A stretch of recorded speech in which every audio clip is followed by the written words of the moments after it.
Nick Diaz versus Tyron Woodley. Tyron Woodley versus Nick Diaz.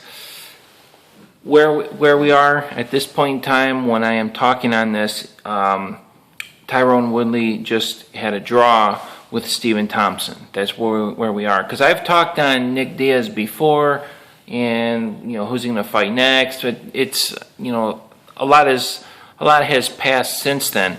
I know I've talked on Tyron Woodley and Nick Diaz before, maybe not a video specific video about that topic, but some things have changed. I can kind of size up where Nick Diaz is, because that was my whole thing. It's like, where is Nick Diaz? He hasn't won a fight in probably 6 years. And then he came back, or his last fight he fought Anderson Silva, and he actually looked surprisingly good against Anderson. But when I had talked about this in the past, I was like, but where is Anderson Silva? I didn't really know. We had Anderson Silva coming off his broken leg and everything. It's like, Nick looked good against him, but, he's much older. And I really didn't think that Anderson was really, he wasn't the Anderson Silva of old. I really just thought, Nick looked good, impressive against a guy who's basically getting ready to retire. So I thought, fast forward into the future, Anderson Silva goes in there and fights Michael Bisping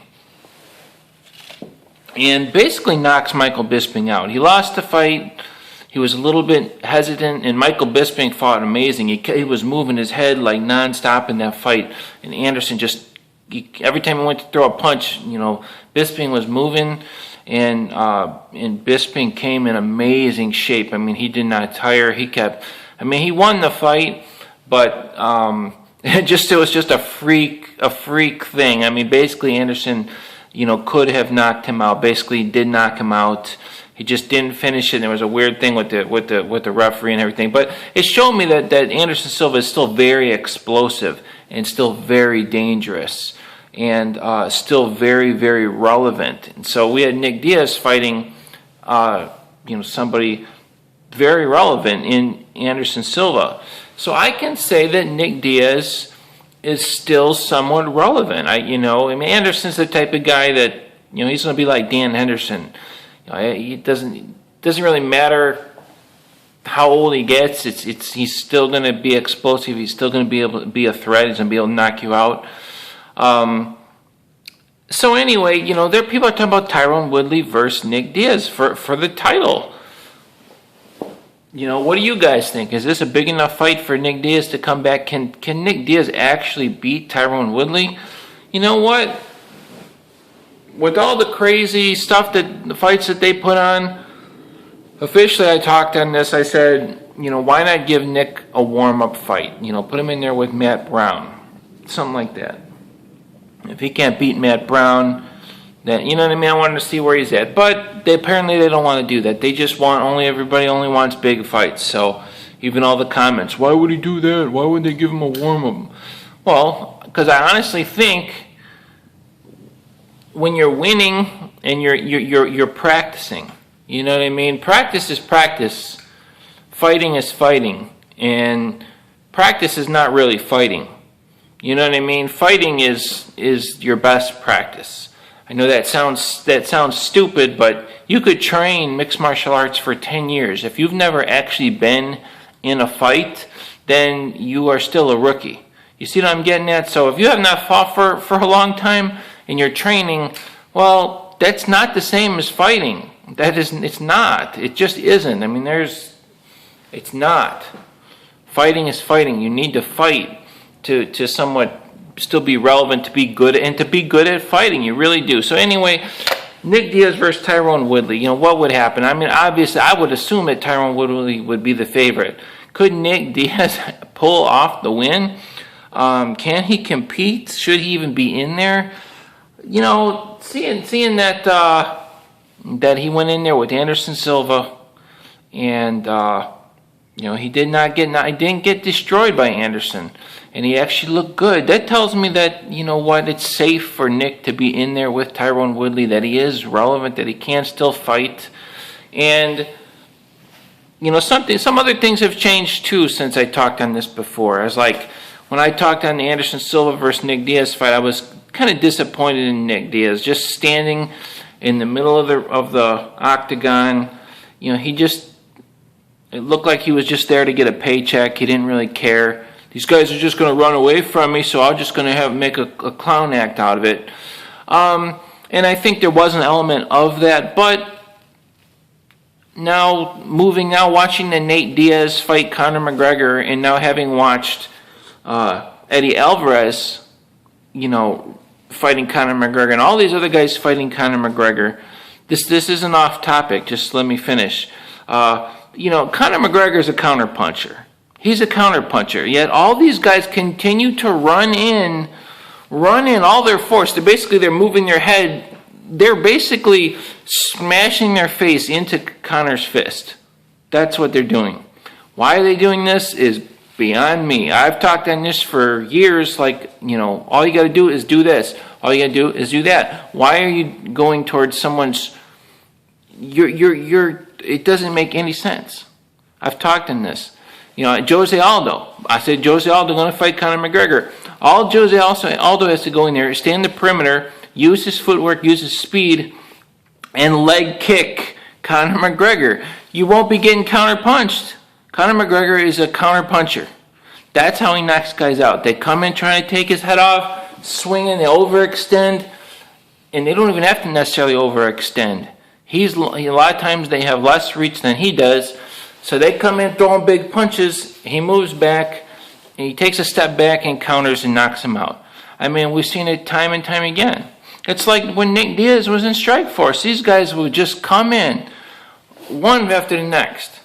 Every single fighter coming in, just standing there, just trying to outbox Nick Diaz. It's like, even to the point where I was like, what is wrong with these guys? Are they out of their mind? Actually, Evangelista Cyborg was the first guy to come in and just start leg kicking Nick. And then the funny thing is, he was kicking and it was working. Nick was getting ready to probably, if he had kept that up, Nick wouldn't even be able to walk, or maybe would have just collapsed down in the octagon and had to tap out. We've seen guys take kicks like that, where they literally just are in so much pain they can't continue. And Evangelista Cyborg was on his way to doing that. And it's working so great that he decides to stop doing it and just start throwing punches with Nick.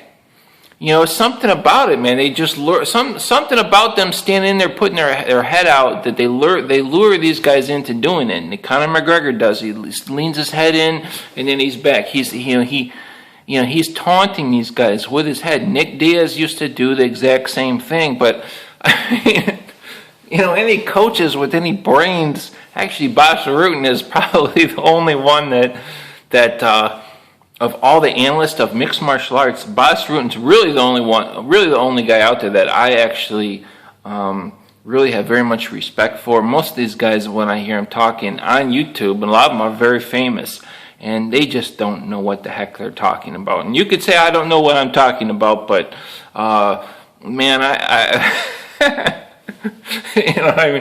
think most people just don't have a very good understanding of fighting, and a lot of people just aren't very intelligent. And then I'm just going nuts with the whole thing. Man, you got Eddie Alvarez, Conor McGregor, and he's in there running his face into Conor McGregor. That's basically what you're doing. He's a counter puncher. He's going to knock you out. Conor McGregor has no ground game at all. He does not. When I say no ground game, I mean you do not have to worry about getting submitted. I don't think he's ever submitted anybody. I think maybe he has one years ago when he was an amateur fighter. He's technically professional record, whatever. Maybe one submission. That is your strong suit. Take the guy down, especially when you're supposed to be such a strong wrestler. I was just like, what the heck? But what I'm getting at with the Nick Diaz, okay, we got to give the Diaz brothers some props. Nick Diaz did not go in there and run into counter punches from Anderson Silva. Because Anderson Silva is the same thing, man. He's the same type of fighter. Anderson just knocked you out from anywhere, but Nick, we got to give Nick credit. He didn't go in there and get knocked out. And same thing with Nate Diaz. Nate Diaz was using his reach. He was not running into punches. Now, he got hit with punches, and he did get countered, but it wasn't to the drastic, and some of that has to do with his reach. He's able to throw strikes from a little bit further away, so he's still able to slip them. But, you know, you don't see Nate going in there throwing all his power to where he's moving forward and he's off balance and you're just going to get countered. I mean, Jose Aldo, I mean, that's just mind-boggling to me. I mean, you guys should know better. You wonder, but, you know. Anyway, Nick Diaz versus Tyron Woodley, you know what? Heck, man, just go ahead and make the stupid fight because, you know, in this crazy sport, you know, maybe Nick could beat him. I mean, Nick has fought that style of fighter and beat that style. You know, heavy punchers. Nick fought so many heavy-handed guys. I mean, that guys that you think would just knock him out. That you know, punch so hard and you know, they knock everybody out, and they wouldn't. It didn't work against Nick. Nick always beat heavy punchers. So, you know, Tyron Woodley, heavy puncher, very strong guy. Nick's been in there with those guys. So, you know, so why don't they just go ahead and make the fight? Make it they want big fights. Make the Tyron Woodley versus Nick Diaz. I do think Nick Diaz is still relevant. I think it's safe for him to be in there. You know, when I mean safe, I mean if someone hasn't fought for years, you know, it's something that's ethically wrong to put them in there against somebody who is just, I mean, literally the number one ranked fighter. I mean, you could kill somebody. It's ethically wrong, but nobody wants a warm-up fight for Nick. That's what they want to do. So, you know, put him in there then. Let's see the fight. Tyron Woodley versus Nick Diaz. I do believe Nick Diaz has a chance. And that is a big fight. Make the fight. What do you guys think? I'll see you guys later.